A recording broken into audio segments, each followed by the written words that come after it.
ಉಡುಪಿಯ ಕೂಡ್ಲು ಗ್ರಾಮದಲ್ಲಿ ವಿಕ್ರಮ್ ಗೌಡ ಅಂತ್ಯ ಸಂಸ್ಕಾರ ನಡೆಯುತ್ತೆ. ವಿಕ್ರಮ್ ಮನೆ ಆವರಣದಲ್ಲೇ ಅಂತ್ಯ ಸಂಸ್ಕಾರವನ್ನ ಮಾಡೋದಕ್ಕೆ ನಿರ್ಧಾರವನ್ನ ಮಾಡಲಾಗಿದೆ. ಸದ್ಯ ವಿಕ್ರಮ್ ಗೌಡ ಮೂಲ ಮನೆಯಲ್ಲಿ ಯಾರೂ ಕೂಡ ಇಲ್ಲ.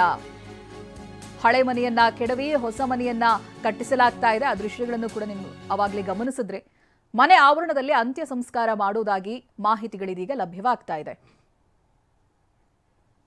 ಮನೆಯಲ್ಲಿ ತಗೊಂಡೋಗಿ ಅಲ್ಲಿ ಮಾಡೋದು ಅಂತ ಅವ್ರು ಮಾಡಿದೆಲ್ಲ ಮನೆ ಜಾಗ ಎಲ್ಲ ಅಲ್ಲಿ ಉಂಟಲ್ಲ, ಮೊದಲಿಂದ ಇದ್ದದಲ್ಲ, ಅದಕ್ಕೆ ಅಲ್ಲಿ ಮಾಡುವಂಥ ಅನಾಥ ಸವಾಗಿ ಯಾಕೆ ಸುಡಬೇಕು ಅಂತ ಎಷ್ಟೊತ್ತಿಗೆ ಇರಲಿಲ್ಲ. ಮನೆ ಬಿಟ್ಟು ಹೋಗಿದ್ದಾರೆ ಹಾಗೆ ಅಂತ ಅಣ್ಣ ಮತ್ತೆ ನಾನು ಮಾತಾಡಿದ್ದು. ಅವರು ಹೇಳಿದ್ದಾರೆ ಹಾಗೆ ಮಾಡುವ ಅಂತ. ಜಾಗ ಎಲ್ಲ ಉಂಟಲ್ಲ, ನಾವೆಲ್ಲ ಹುಟ್ಟಿ ದೊಡ್ಡವರಾಗಿದ್ದ ಜಾಗ ಅದು. ಎಲ್ಲರೂ ನಾವು ಅಮ್ಮ ಇದ್ದ ಜಾಗ, ನಾವು ಮೂರು ಜನ ಅಲ್ಲಿ ಇದ್ದ ಜಾಗ ಅದು. ಎಷ್ಟು ಜಾಗ ಇದೆ ಅಲ್ಲಿ 1 ಎಕರೆ ಚಿಲ್ಲರೆ ಉಂಟು. ಹೇಳಿದ್ದೀರಾ ಅಲ್ಲಿ ಊರಿನವರಿಗೆ? ಇಲ್ಲ ಇಲ್ಲ, ಇನ್ನು ಹೇಳ್ಬೇಕಷ್ಟೇ. ಯಾವ ಕಡೆಯದಾಗಿ ಬಂದದ್ದು ಮನೆಗೆ ಆ ಜಾಗಕ್ಕೆ ಎಲ್ಲ? ಇಲ್ಲ, ನಮ್ಗೆ ಅದೆಲ್ಲ ಗೊತ್ತಿಲ್ಲ. ಬಹಳ ಹಿಂದೆ. ಮನೆ ನಾವೆಲ್ಲ ನಮಗೆ ಗೊತ್ತಿರೋದು, ನಾವು ಮದುವೆ ಆಗಿದ್ದ ಮೊದಲೆಲ್ಲ ಮನೆಯಲ್ಲಿ ಇದ್ದಿದ್ದು ಅಷ್ಟು ಮಾತ್ರ ಗೊತ್ತಿರೋದು, ಮತ್ತೆ ಏನು ಗೊತ್ತಿಲ್ಲ ನಮಗೆ.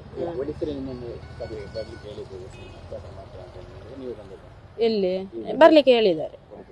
ಹೇಳಿದ್ದಾರೆ ಬರ್ಲಿಕ್ಕೆ, ತಗೊಂಡೋಗಿ ಹೇಳಿದ್ದಾರೆ. ಕುಟುಂಬಸ್ಥರೆಲ್ಲ ಬರ್ತಾರಾ?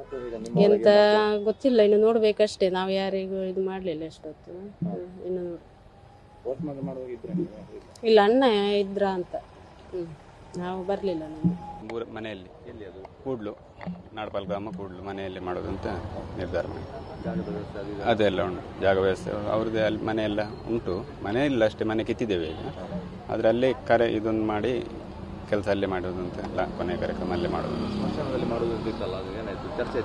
ಚರ್ಚೆ ಅಂದರೆ ಚರ್ಚೆ ಅಂತೇಳಲ್ಲ, ಅವರು ಸ್ವಂತ ಮನೆಯೆಲ್ಲ ಜಾಗ ಅವರೇ ಮಾಡಿಟ್ಟಿದ್ದೆಲ್ಲ ಇರ್ತಲ್ಲ, ಯಾಕೆ ಹಾಗೆ ಹೊರಗಡೆ ಮಾಡೋದು, ಅಲ್ಲೇ ಮಾಡಿಬಿಡುವ ಅಂತ ಮಾಡುವ ಅಂತ. ಅವರು ಅಕ್ಕ ಮತ್ತು ಅವ್ರ ತಂಗಿ ಮತ್ತು ಅವರು ತಮ್ಮ ಡಿಸೈಡ್ ಮಾಡಿ ಹೇಳಿದರು, ಹೀಗೆ ಹೇಳಿ ಮಾಡುವ ಅಲ್ಲಿ.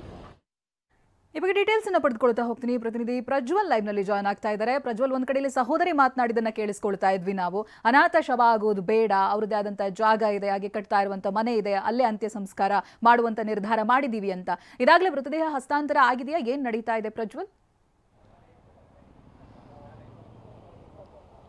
ಚೈತ್ರ, ಈ ವಿಕ್ರಮ್ ಗೌಡ, ನಕ್ಸಲ್ ಮುಖಂಡ ವಿಕ್ರಮ್ ಗೌಡ ಏನಿದ್ದಾನೆ, ಅವನ ಒಂದು ಮೃತದೇಹವನ್ನು ಮಣಿಪಾಲದ ಮೋರ್ಚರಿಯಲ್ಲಿ ಇಟ್ಟಿರುವಂಥದ್ದು. ನಿನ್ನೆ ಸಂಜೆಯ ವೇಳೆಯಲ್ಲಿ ಮೃತದೇಹವನ್ನು, ಇದು ಮಣಿಪಾಲದ ನಾವು ಚಿತ್ರಣವನ್ನು ಗಮನಿಸ್ಬೋದು, ಇಲ್ಲಿ ಮೃತದೇಹವನ್ನು ತಂದು ನಿನ್ನೆ ಸಂಜೆಯ ವೇಳೆಯಲ್ಲಿ ಇಟ್ಟಿರುವಂಥದ್ದು. ಸದ್ಯ ಮನೆ ಕುಟುಂಬಸ್ಥರು ಈಗ ತಾನೇ ಬಂದಿರುವಂಥದ್ದು.